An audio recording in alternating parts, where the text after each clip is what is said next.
Hello everyone, आज 7 दिन का समय हो चुका है। सिविल हॉस्पिटल में धरना प्रदर्शन चल रहा है। कई लोग मैसेज भी कर रहे हैं, कॉल भी कर रहे हैं कि आप लोगों के द्वारा वो धरना प्रदर्शन कवर क्यों नहीं किया जा रहा। दूसरी तरफ आप लोगों ने मेरी वीडियो देखी होगी कि जहां पर मैं पीड़ित पिता से बात करने के लिए जाती हूँ और किस प्रकार का बिहेवियर मेरे साथ किया जाता है। कल भी हम सब पत्रकारों ने मिलकर एक मीटिंग की थी और हमने सिर्फ और सिर्फ 4 मांगे उनके सामने रखी थी। और सबसे पहली मांग तो ये थी कि जो भी कमेटी आप लोगों के द्वारा बनाई गई है, जो 5 सदस्यों की कमेटी है, अगर उनमें से कोई भी 2 या 3 व्यक्ति हमें ऐसे पाए जाते हैं जिन्होंने मीडिया की इंसल्ट की थी, तो हम उन लोगों की बाइट नहीं करेंगे। और दूसरा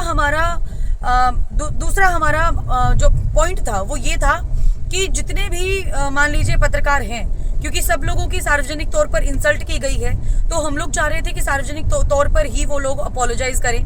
तीसरी बात कि क्योंकि ये बार बार जो है मीडिया वालों को बहुत ज्यादा इंसल्ट करते हैं और नीचा दिखाने की कोशिश करते हैं, तो तीसरा पॉइंट हमारा ये था कि अब की बार हमें कोई भी ऐसा पॉइंट नहीं मिलना चाहिए, लूज पॉइंट आप लोगों की तरफ से, कि जहां पर आप मीडिया वालों के लिए गलत शब्दों का इस्तेमाल कर रहे हो। और चौथी बात, क्योंकि मेरे एक सवाल पूछने के बाद वो सभी के सभी लोग हाइपर हो गए थे, तो हमने यही कहा था कि चाहे कोई भी सवाल है, चाहे वो हथियारों को लेकर है, चाहे वो वहां पर मिली शराब की बोतलों को लेकर है, इस तरीके के सवाल जो भी जो भी जांच में सामने आते हैं, तहकीकात में सामने आते हैं, वो सभी के सभी पूछने का कार्य मीडिया की तरफ से किया जाएगा। लेकिन उसके बाद जब हम लोग उनसे मिलने के लिए गए, तो पहली बात तो ये कि वहां पर सिर्फ और सिर्फ हम एक्सपेक्ट कर रहे थे कि 4 से 5 या 2 आदमी आएंगे उनकी कमेटी की तरफ से बात करने के लिए, तो वहां पर आए 15 लोग। और 15 लोग, वही बात है कि फिर अब बात जहां पर लग रहा था कि हमें बनेगी, हमने फिर वही बात है कि बात को ज्यादा खींचा नहीं। पिछली बातें उन्होंने उठाकर रखनी शुरू कर दी हमारे सामने। हमने भी साफ तौर पर एक ही बात कही कि पिछली बातें नहीं उठाते हैं।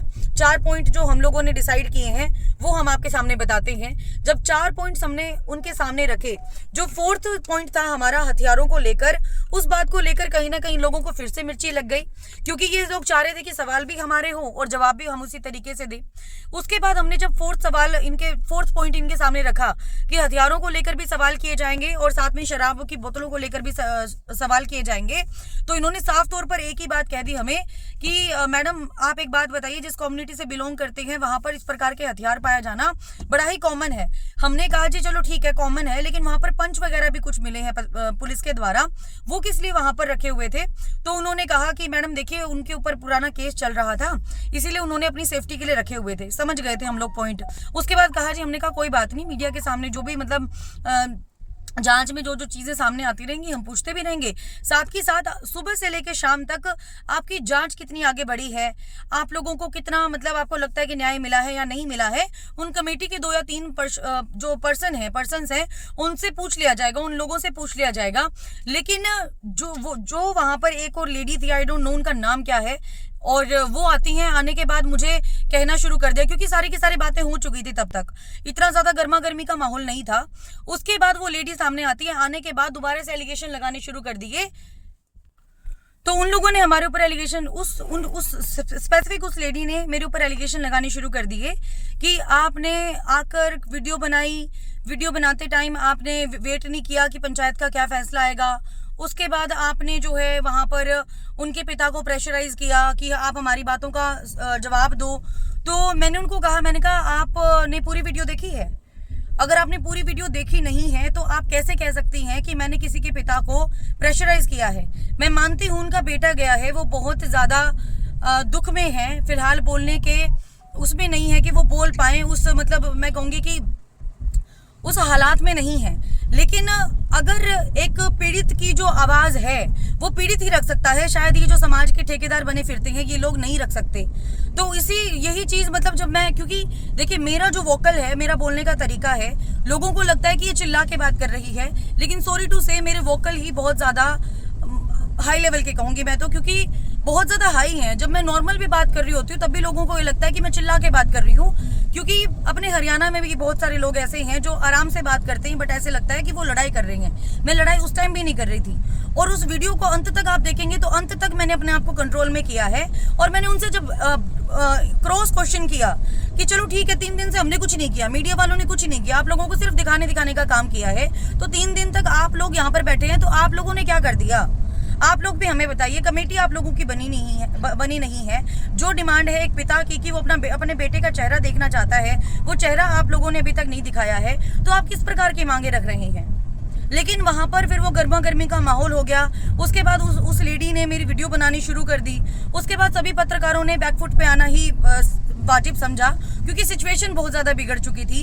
कई लोग तो ये भी बोलने लग गए कि ये जो लड़की है जब तक यहाँ पर रहेगी तब तक उस चीज़ का इंसाफ नहीं मिल सकता, तब तक बात बनी नहीं सकती।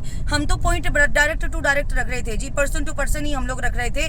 लेकिन आप लोग बोलते बोलते इतने हाइपर हो जाते, तो हमारी उसमें कोई गलती नहीं है।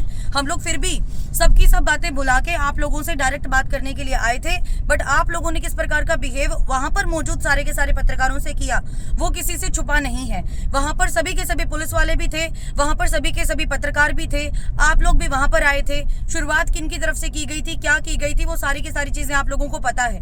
हमने जब आप लोगों के सामने पॉइंट रख दिए कि कमेटी के 2 या 3 पर्सन आकर हमें बात बताएंगे, ये बताएंगे कि जांच उनकी कहां तक पहुंची है, वो आप लोगों को बर्दाश्त नहीं हुई। सार्वजनिक इंसल्ट की गई है तो सार्वजनिक तौर पर हम लोग माफी मांगेंगे कि आप लोगों को माफी मांगनी पड़ेगी, वो चीज आप लोगों को हजम नहीं हुई।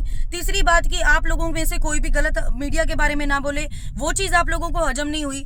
चौथी बात, जो सबसे मेन बात थी, कि अगर कोई भी सवाल है जो जांच के अंदर जो भी चीजें निकल कर सामने आती है, अगर उस आधार पर पूछा जाएगा तो आप उस चीज का जवाब देंगे, तो वो चीज भी आप लोगों को हजम नहीं हुई। तो एक बात बताइए, मतलब हम लोग क्या पिसने के लिए बैठे हुए हैं वहां पे?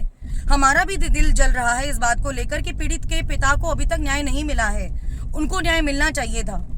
लेकिन जो समाज के ठेकेदार वहां पर बनकर बैठे हुए हैं ना, जिस प्रकार से वो सामने आ रहे हैं, बात करने की बजाय लड़ाई झगड़े पर उतर रहे हैं, ऐसे तो आप सालों साल लगे रखिएगा, आप रहिएगा उन धरने प्रदर्शन पर एक्टिव, लेकिन किसी को न्याय नहीं मिलने वाला।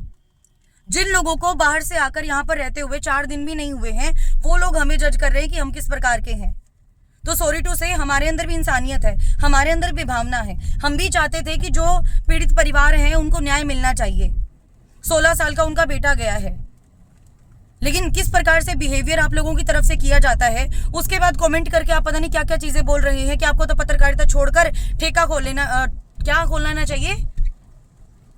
वो क्या था वो, जिसमें मतलब अलग तरीके के काम किए जाते हैं, जहां पर धंधा किया जाता है, वो खोल लेना चाहिए। इस प्रकार के मुझे थ्रेटन दे रहे हैं। और आपको पता है कि अगर सोशल मीडिया पे आके कोई किसी प्रकार की चीजें रखता है ना, तो उनके खिलाफ केस भी हो सकता है।